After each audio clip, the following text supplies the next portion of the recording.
Today we learned from the state's public safety commissioner that Hamden police officer Devin Eaton did not hit record on his body camera until after he started shooting. New in this search warrant application, we now have the statement that the driver, Paul Witherspoon, provided to investigators. These protesters are demanding justice, and they plan to march down Hillhouse Avenue to the Yale president's home. The Hamden mayor told me this town will hold that officer accountable. The size of these tree roots ripped out of the ground, giving an idea just how strong the winds were during Tuesday's tornado. They suspect these overdoses were caused by the synthetic drug K2. Why was this investment worth it for the taxpayers of this state? Now, some stores are staying open during the strike with minimal staff. Others, like this one here on Whaley Avenue, except for the bank, remain closed. Behind me is where the historic Shakespeare Theater stood for decades here in Stratford before burning to the ground in January. The incident command team is planning for different possibilities depending on where exactly this mile-long ice jam breaks up. Moments after the polls closed, the Associated Press called this race for Senator Chris Murphy.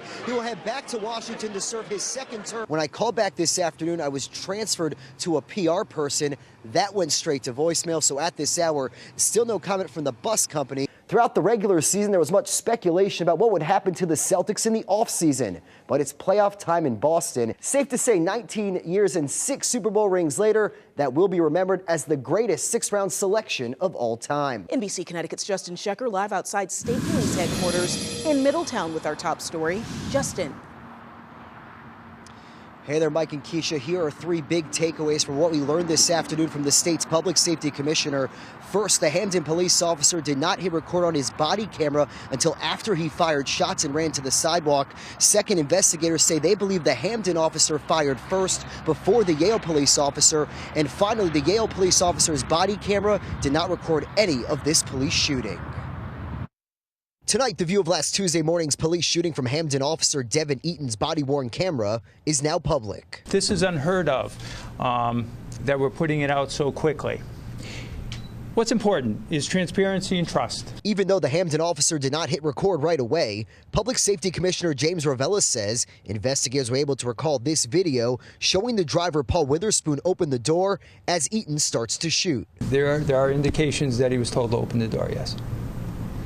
Or come out with his hands up. Rodney Williams is Witherspoon's uncle. He thanks state police for this afternoon's release of the body camera video, the 911 call and transcript of the reported armed robbery at the Hamden gas station, and the timeline of events. The rate and the speed that this is moving at, nothing ever moved this fast before. So if it's moving like this, continue to let them do what they do. Commissioner Ravella did not say which officer shot the 22-year-old passenger, Stephanie Washington. Her family is asking for privacy as she continues her recovery. Ravella says the protests and demonstrations in Hamden and New Haven did not influence the decision to release the new video and information just a week after this police shooting. Actually, not at all. You know, coming from the background I came from in Hartford, I like to release as much information as possible as soon into the investigation. But we had to make sure that the last piece was in place, and that last piece was actually the search of the car. Williams says his nephew is still traumatized. Let's just be clear about one thing. He tried to shoot my nephew from the right hand of the car and the left hand. Both sides of the car, he was shooting bullets at him. So it's just the grace of God that my nephew's here right now. And Commissioner Ravella confirmed that no gun was found in the search of that red car. He says investigators are working to enhance the quality of that body camera footage. Now, Paul Witherspoon, the driver, he is not facing any charges in connection to the reported armed robbery. This investigation is far from over. It'll be up to New Haven State's Attorney Pat Griffin whether either officer faces any charges. Both remain on paid administrative leave. Police Chief Anthony Campbell spoke exclusively with NBC Connecticut's Justin Schecker to talk about that big decision. Justin, why now? Keisha, Chief Anthony Campbell says this decision to retire, as you just mentioned, is all about taking care of his family. Right now, the New Haven Police Officers Union and the city are in arbitration, and the chief told me he worries what that might mean for his medical insurance coverage. What we're doing here, the men and women of this department, they're saving lives every day. 11 years before his swearing in as New Haven's top cop in June 2017, Chief Anthony Campbell suffered serious injuries on the job. A suspect's car intentionally drove into a fence that hit Campbell, leaving him paralyzed on the right side. It impacted my family emotionally, financially devastated, had to file for bankruptcy. It was a really difficult time. But this Yale Divinity School graduate bounced back. I believe God has more work for me to do in the city, and then to rise up and become the chief was just incredible. In his only TV interview since sending this letter about stepping down to his police family, the chief says he's proud of promoting men and women in the department, updating general orders, and launching the body camera program. I think it has benefited this department immensely with regard to transparency and accountability. The chief's decision to retire in late March after 21 years comes during a mass exodus. The department is down about 100 sworn officers. 49 cops left last year, and 10 more turned in their badges in January. When you come in and you join the police department and you come in under a contract, there's an understanding. I will put my life on the line, but God forbid something bad happens to me, you will take care of me and my family.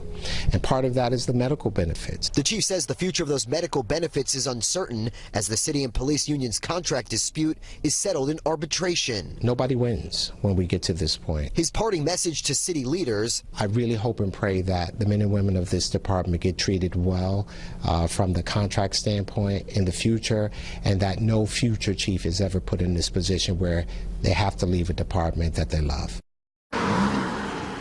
And Mayor Tony Harp says Chief Campbell's command these past few years has been characterized by the lowest violent crime rates in the history of the city, and they're still trending downward. He's done a great job. We'll be sorry to see him go. Now, the chief has accepted a new job with the New Haven State's Attorney's Office. There, he'll focus on investigations and community relations.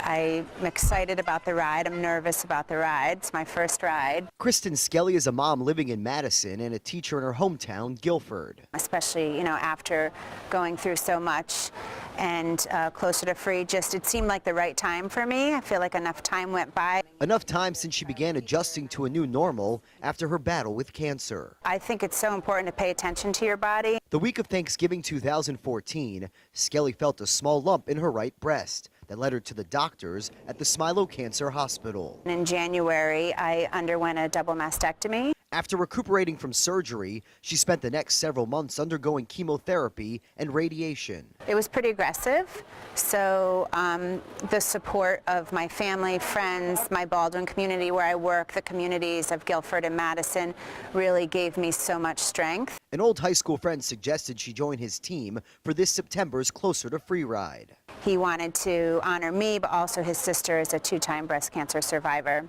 Skelly says she's riding to raise money for Smilo's medical teams that save lives and the hospital's programs providing support for patients. Sometimes people think that when your treatments are over that you're all better, and I found that the time after, probably the 2 years after my radiation had ended, were the most difficult for me. She says sessions of Reiki, a Japanese relaxation technique, yoga classes and therapeutic massages have helped her heal. Take advantage of the so many programs that Smilo offers. It really did bring me comfort during a really difficult time. Now proudly wearing her Survivor jersey, Skelly says she's ready for the 40-mile bike ride. 10 days after the ride, will be 3 years cancer-free.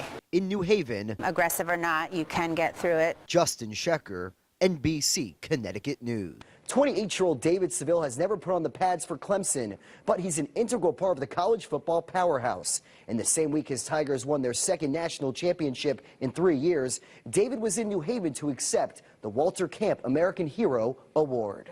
From the confetti-covered field at the national championship in Northern California. Oh man, it was so fun. To the Walter Camp red carpet in Connecticut, David Seville had quite the week. David's always been positive. He never has a bad day. David's unlimited positivity is why he may be the most popular member of the Clemson football team. The team benefits from David being there, just like David benefits from them. Happy birthday, dear David.